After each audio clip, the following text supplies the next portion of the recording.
Hello everybody and welcome. My name is Adam Cross. I'm an associate marriage and family therapist in Southern California, also a youth minister. And I'm here today with Esther Bleuel, and she is my supervisor through Still Point Family Resources, and she has also worked a lot with businesses and companies, and she's the tough talk coach as well. So a lot of good things about assertive conversations and difficult conversations that we often run into with people. Yes, we do. Yeah.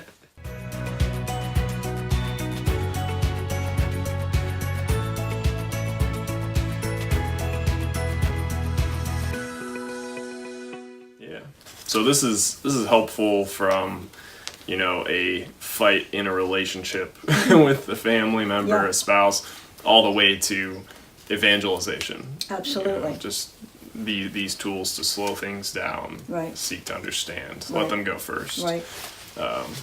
That's then really when good. you add the other piece of saying it back. So let me see if I have this right. Yeah. What you're saying is don't get married. Like, if that's all I got out of that, then you would know you have a problem. Yeah. You know where the gaps are. There's no point moving forward because I missed 98% of what you said. Yes. If this is going to be a hard conversation, is this going to escalate and be dangerous, or is this going to be safe? So that's not something you generally say in words like, so am I going to be safe here if I tell you what I really think? Like, that's not likely to happen, but I'm deciding whether you tell me or not. So showing respect and slowing down and all that kind of stuff, really paying attention to what somebody means. And I can remember one of the first mediations I ever did, it was like A, R. And so I listened to A and I thought, oh my gosh, no wonder they're here. This was really, wow, no wonder. Go in the other room, listen to, oh my gosh, no wonder. I mean, that was, I will remember that day as long as I live. It was black and white. And I couldn't imagine how there was going to be really the other side that made as much sense as that side. Yeah. It's like, that was... The power of listening. Yeah. Wow. Okay. Well, because you have a reason why you think what you think. Yeah. I have a reason why I think what I think. And there's probably some interaction. Some logic to it, right? Well, you have a reason. Yeah. It may not make sense, it may not be accurate, but you have a reason. We better start there. Yeah. Yeah, it's worth looking at. Okay. So it gets messy in a hurry. Yeah. When you don't stay in your chair and I stay in my chair, and I'll do the best I can with me, and you do the best you can with you, then we'll see about that. Yeah. So I think one of the problems that a lot of people have is that as Christians, as Catholics, we find it hard to say no and and be assertive. We think that those two are kind of contradictory, right? That we have to be the yes man. So what does Christian assertiveness look like? How is it that we can be assertive and still say no, even sometimes to other people's needs or wants?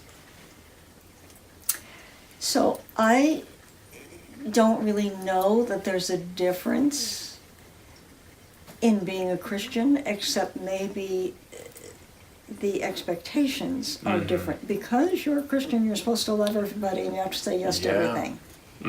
So if that's somebody's view, that probably you have to deal with that.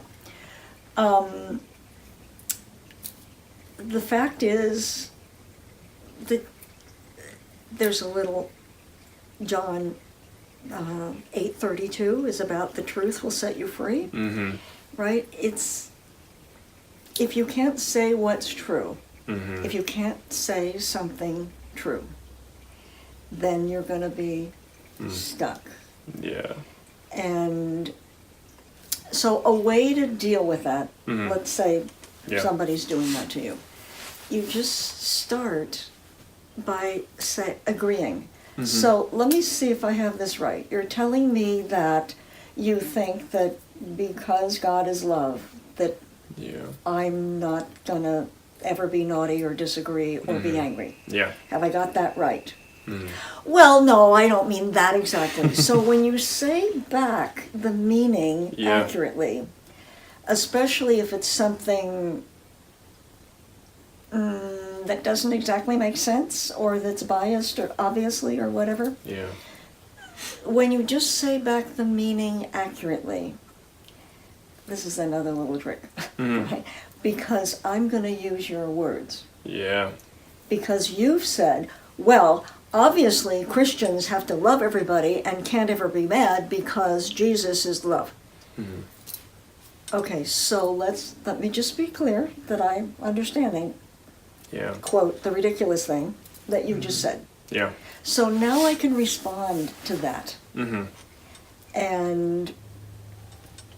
And I assume you, Adam, have an answer to that, right? But the point is, there is an answer to that. Yeah. But then you can deal with the right problem. Then you can have the right conversation. And probably the other person is going to say, well, I didn't mean that. That's ridiculous. I didn't really mean that. I really meant this. Oh, okay. So now what you're telling me is this. Yeah. It's not that I can never be mad, and they say whatever.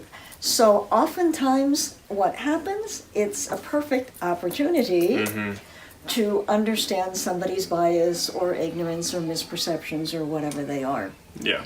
So slow things down. Okay. Seek first to understand. Yeah. And really be sure you understand what the other person means. Yeah. Then address what they mean. And lots of times when you hear somebody reflecting back what you just said, you'll say, yeah, that's right, but I really meant more this. Like we discover we didn't actually say what we meant. Yeah. Or we were trying to provoke somebody and we were being naughty. Yeah. Okay? So whatever it is, you got to get it on the table in order to deal with it. Yeah. And the only person who knows is the other person. Yeah. So learning how to not react and to not take things personally that aren't even about you, that person thinks whatever they think. Because lots of people have a lot of misperceptions about a lot of stuff. So if you really care about sort of correcting something, you have to have the right conversation. And the other person may or may not be so willing, but you have to kind of trick them. Yeah. By paying attention to what they just said. Yeah. Oh, so did you actually mean egregious? Well, no. I mean, I didn't mean that. It's like it's not about being mean or a smart aleck or whatever.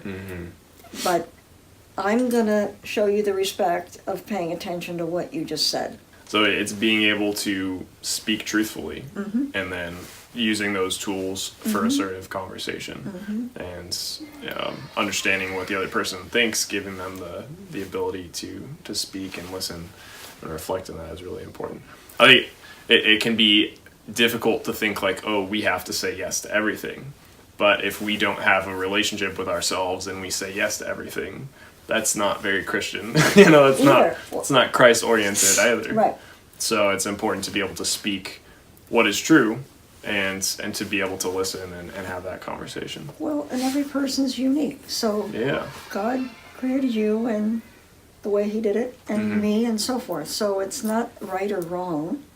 Yeah. It's just if you don't, and especially young people like you deal with, they haven't really had a reason to reflect on a lot of things, and they haven't been exposed to so much, and they don't necessarily know what they think or why it's important to them. Because everybody starts somewhere, and sometimes it's based in reality and facts, and sometimes it's just emotion.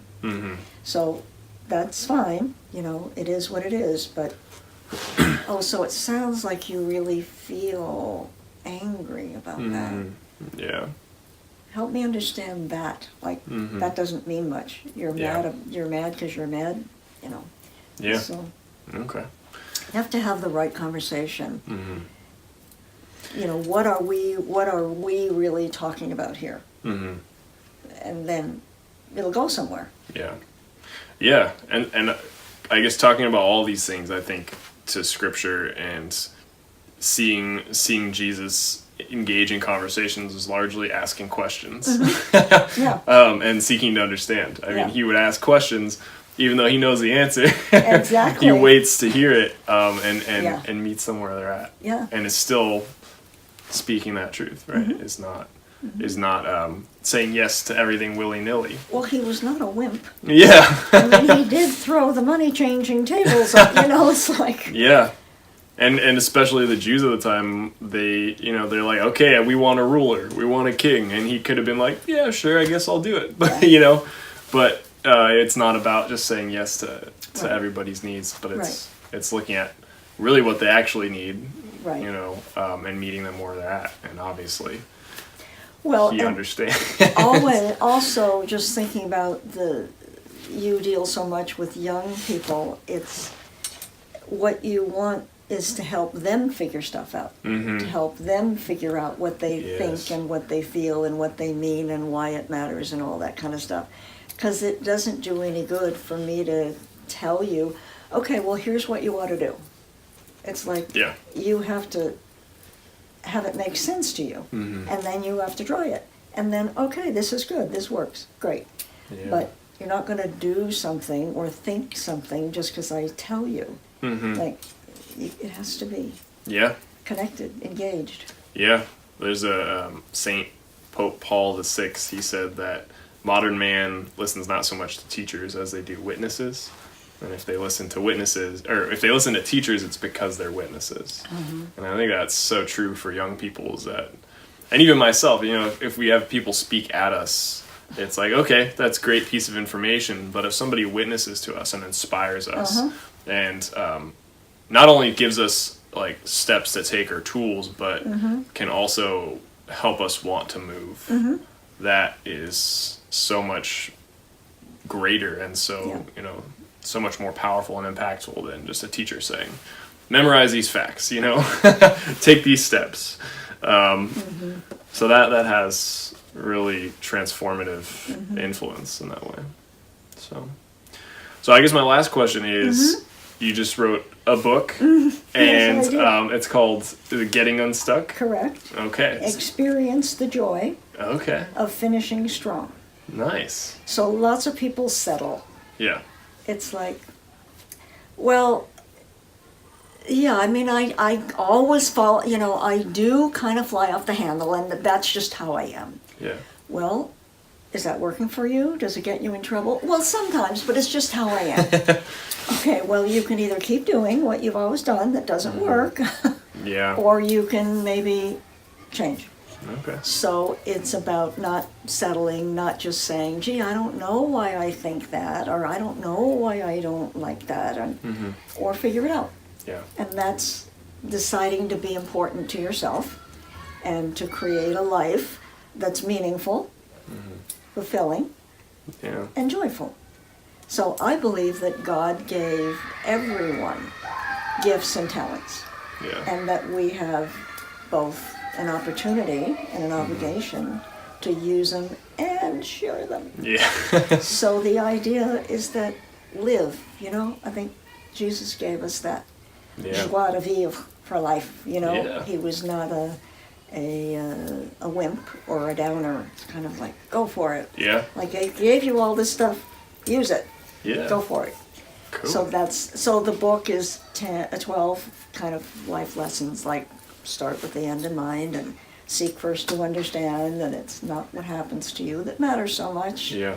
It's how you handle it and what it means to you. Great. Thank you for asking about that. There are skills, reflection questions. It's actually my story.